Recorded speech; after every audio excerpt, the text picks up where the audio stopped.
সংক্ষিপ্ত বক্তব্য রাখার জন্য অনুরোধ জানাচ্ছি। বিসমিল্লাহির রহমানির রহিম। প্রিয় নারায়ণগঞ্জবাসী, বিএনপি অঙ্গ সংগঠনের নেতৃবৃন্দ, আজকে আমরা নারায়ণগঞ্জ কোর্ট চত্বরে গিয়েছিলাম।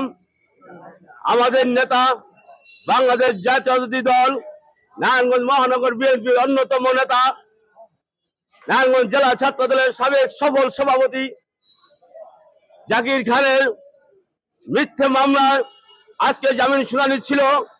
একটি ষড়যন্ত্রমূলক মিথ্যে মামলায় তাকে কারাগারে আটকিয়ে রাখা হয়েছে। আমরা নারায়ণগঞ্জবাসী এর তীব্র প্রতিবাদ ও নিন্দা জানাই। আমরা অবিলম্বে এই তত্ত্বাবধায়ক সরকারের কাছে আহ্বান জানাবো, অচিরেই আমাদের নেতা আমাদের কাছে ফিরিয়ে দেবেন। আমাদের নেতা আগামী দিনে নারায়ণগঞ্জ বিএনপির নেতৃত্বে হাল ধরবেন।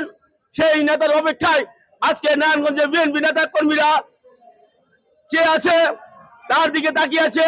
তিনি আসলেই নারায়ণগঞ্জে বিএনপি একটি শক্তিশালী সংগঠনে পরিণত হবে বলে আমরা আশা করি। তাই অতি তাড়াতাড়ি আমাদের নেতা আমাদের মাঝে ফিরিয়ে দেওয়ার জন্য আপনাদের কাছে জোর দাবি জানিয়ে আমি আমার সংক্ষিপ্ত বক্তব্য শেষ করছি। খোদা হাফেজ। বাংলাদেশ জিন্দাবাদ, বাংলাদেশ জাতীয়তাবাদী দল জিন্দাবাদ, দেশনেত্রী বেগম খালেদা জিয়া জিন্দাবাদ, তারেক রহমান জিন্দাবাদ, জাকির খান জিন্দাবাদ, শহীদ জিয়া মরক। সকলকে ধন্যবাদ। ধন্যবাদ।